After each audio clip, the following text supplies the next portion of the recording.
Welcome students in your Hindi class. तो सभी बच्चों ने मिठाई वाला चैप्टर पढ़ लिया है, तो आज हम इसके क्वेश्चन आंसर स्टार्ट करते हैं। Okay everybody, let's start.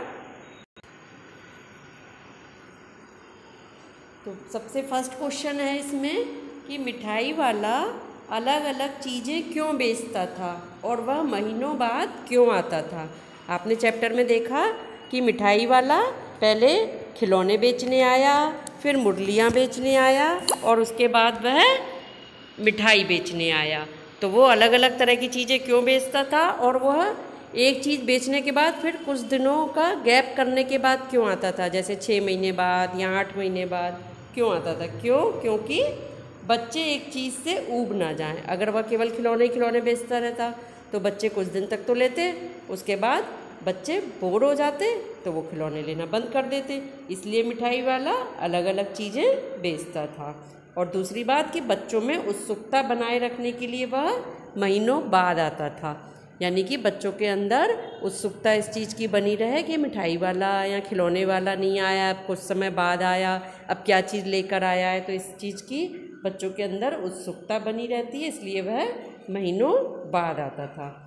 साथ ही चीज़ें ना मिलने से बच्चे रोए ना, तो इसलिए कि ऐसा ना हो कि बहुत अधिक समय तक वह ना आए तो बच्चे उसके लिए रोए ना, इसलिए वह कुछ समय बाद आ जाता था। ऐसा मिठाई वाला नहीं चाहता था कि बच्चे रोए चीज़ें ना मिलने से, तो इसलिए वो अलग अलग चीज़ें बेचता था और महीनों बाद आता था। ठीक, नेक्स्ट क्वेश्चन है कि मिठाई वाले में वे कौन से गुण थे जिनकी वजह से बच्चे बड़े भी उसकी ओर खिंचे चले आते थे। तो आपको बताना है कि इसमें मिठाई वाले में ऐसे कौन से गुण थे। भाई मिठाई वाले की आवाज़ सुनते ही कि बच्चों को बहलाने वाला, खिलौने वाला, ऐसे वो आवाज़ लगाता था जब, तो बच्चे भी अपना सब काम छोड़कर, चाहे खेल रहे होते थे पार्क में, सब जैसे होते थे वैसे ही छोड़ के भागते थे उसके पास। और यहाँ तक कि घर वाले भी उसकी मधुर आवाज़ से प्रभावित होते थे। तो क्या वजह थी, जैसे चुन्नू मुन्नू की माँ रोहिणी उसकी आवाज़ से बहुत प्रभावित हुई कि आखिर क्या बात है, मैं इससे मिलूँ एक बार, मैं इससे एक बार बात करूँ। चलिए आंसर देखते हैं। निम्नलिखित कारणों से बच्चे तथा बड़े मिठाई वाले की ओर खींचे चले आते थे। किन कारणों से, जैसे नंबर 1, मिठाई वाला मादक मधुर ढंग से गाकर अपनी चीज़ों को बेचता था। एक तो वो उसका अपनी चीज़ें बेचने का जो तरीका था, जो जिस तरीके से वो गाकर बेचता था, वह बहुत ही मादक और मधुर था, यानी कि आकर्षित करने वाला था और सुरीला मीठा था। दूसरा बात कारण क्या है कि वह कम लाभ में बच्चों को खिलौने तथा मिठाइयाँ देता था।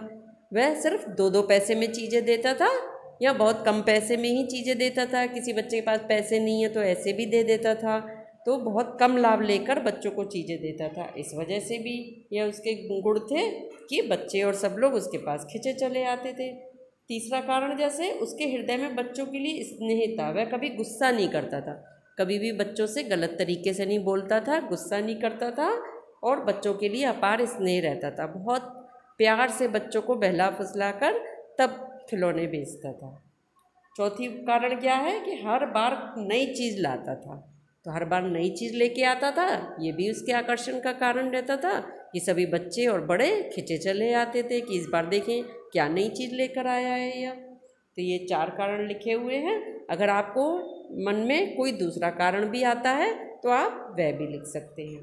ठीक, ऐसा नहीं है कि जो आंसर्स आपको इसमें लिखे दिखा रही हूँ मैं आपको वही लिखने, ये सिर्फ मैं आपको समझाने के लिए कर रही हूँ। ओके,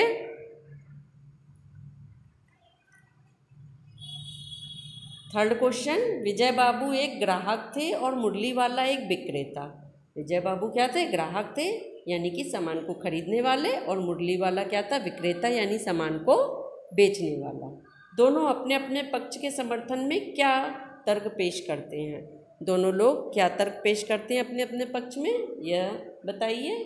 तो जैसे कि एक ग्राहक के रूप में विजय बाबू अपना तर्क पेश करते हुए कहते हैं कि तुम लोगों को झूठ बोलने की आदत होती है। चूँकि वह एक ग्राहक थे तो वो उसी के हिसाब से सोच कर कहते हैं कि मतलब कि खिलौने बेचने वाले या जो भी सामान बेचने वाले हैं उन लोगों को तो झूठ बोलने की आदत होती है। सबको एक ही भाव से सामान बेचते हो, ग्राहक को अधिक दाम बताकर उल्टा ग्राहक पर ही एहसान का बोझ ला देते हो। उनका कहने का था मतलब था कि सबको तो एक ही दाम से बेचते हो, परंतु पहले ज़्यादा पैसे बताकर और जैसे फिर कि अच्छा चलो आपको इतने में दे देंगे, ऐसे करके एहसान लाते हो।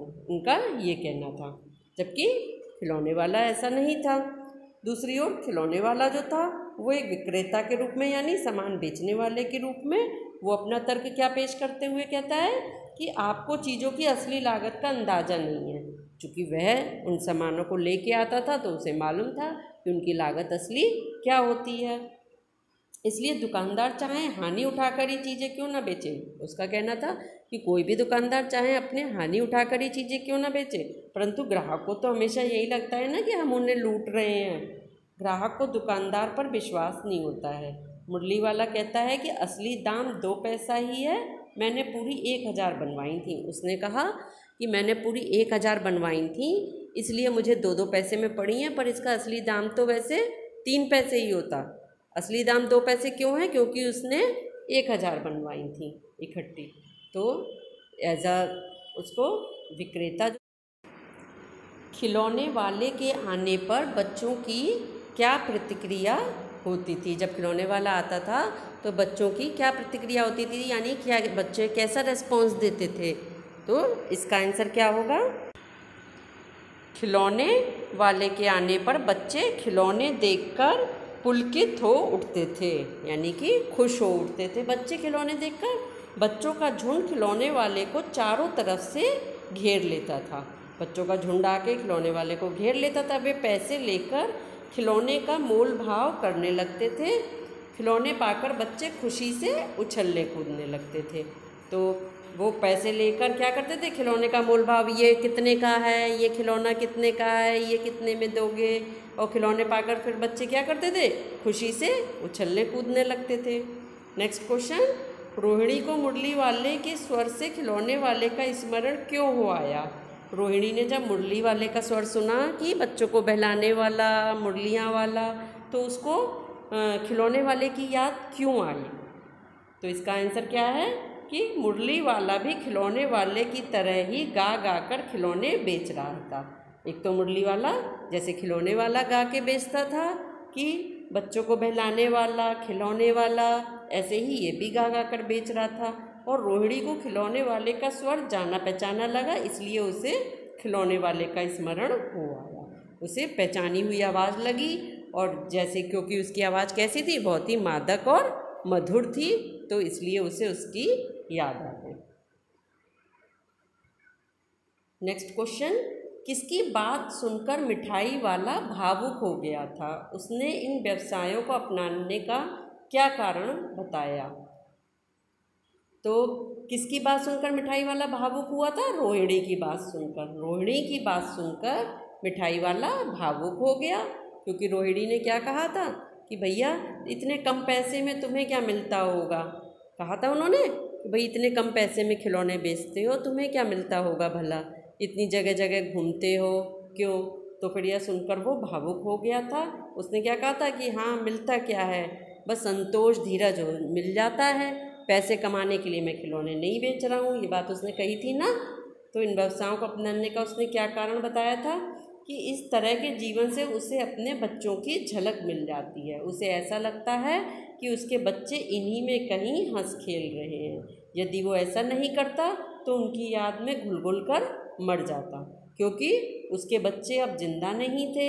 इसी कारण उसने इस व्यवसाय को अपनाया।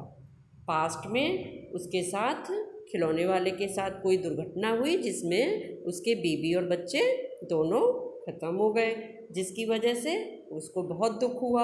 अब दुख होकर अगर वो ऐसे ही दुखी दुखी जीता तो गुल कर मर जाता उनकी याद में। तो इसलिए उसने क्या रास्ता अपनाया कि वो गली गली खिलौने, मिठाई, मुरली, मतलब बच्चों की पसंद की चीज़ें बेचने लगा, और जिससे कि बच्चों के चेहरे की खुशी देखकर उसको ऐसा लगता कि उसके बच्चे खुश हो रहे हैं। उन बच्चों में ही वह अपने बच्चों को ढूंढता था, ताकि ये ढूंढता था का मतलब ये नहीं है कि वो सोचता था कि उसके बच्चे मिल जाएंगे, मतलब उनके चेहरों में वो अपने बच्चों की चेहरों की खुशी महसूस कर लेता था। ठीक। नेक्स्ट क्वेश्चन है कि अब इस बार ये पैसे ना लूँगा। कहानी के अंत में मिठाई वाले ने ऐसा क्यों कहा? कब कहा था उसने? जब रोहिणी ने उसकी सारी कहानी सुनी थी, उसके बाद जब उसने अपने बच्चों के लिए मिठाई ली थी तो उसने क्या कहा था? अब ये पैसे ना लूँगा। क्यों नहीं लूँगा? कहानी के अंत में रोहिणी द्वारा मिठाई के पैसे मिठाई वाले ने लेने से मना कर दिया। रोहिणी से मिठाई वाले ने पैसे लेने से क्यों मना कर दिया था? क्योंकि चुन्नू और मुन्नू को देखकर उसे अपने बच्चों का स्मरण हो आया।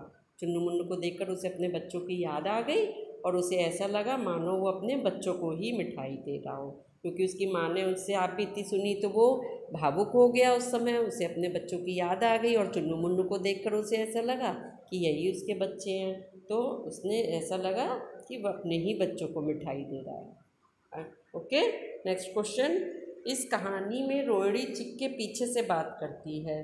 क्या आज भी औरतें चिक के पीछे से बात करती हैं? यदि करती हैं तो क्यों? आपकी राय में क्या यह सही है?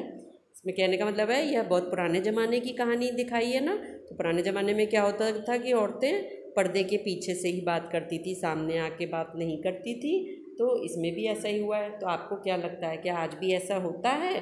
और अगर होता है तो क्या ये सही है? आप ही बताइए। आज भी कुछ औरतें चिक के पीछे से बात करती हैं, जैसे ग्रामीण महिलाएं तथा कुछ मुस्लिम परिवारों की महिलाएं भी ऐसा करती हैं। गांव में औरतें ऐसा है कि कहीं कहीं पर कि वह पर्दे की ओट से चिक के पीछे से बात करती हैं। मुस्लिम परिवारों में औरतों को एकदम से सामने आने की परमिशन नहीं होती है, तो वो लोग भी, मुस्लिम परिवार की महिलाएं भी पर्दे की ओट से बात करती हैं, क्योंकि उनमें पर्दा प्रथा का प्रचलन आज भी है मुस्लिम परिवारों में। तो आज के समाज में पर्दा प्रथा सही नहीं है, इसका प्रचलन धीरे धीरे कम होता जा रहा है, क्योंकि इससे महिलाओं का संकोच पता चलता है जो उनकी प्रगति में बाधक है। कि पर्दे के पीछे से बात करना, इसका मतलब उनके अंदर संकोच बहुत अधिक बढ़ता जाता है, तो जिससे वह किसी भी नए अजनबी से बात नहीं कर सकती, अपने अंदर की बात को खुलकर किसी दूसरे के सामने रख नहीं सकती, तो वह इससे बहुत अधिक संकोची होती जाती हैं, उनका स्वाभिमान भी गिरता जाता है। तो इसलिए ही यह प्रथा जो है वो सही नहीं है, महिलाओं को आगे बढ़ने का मौका भी नहीं मिलता है इससे। ओके,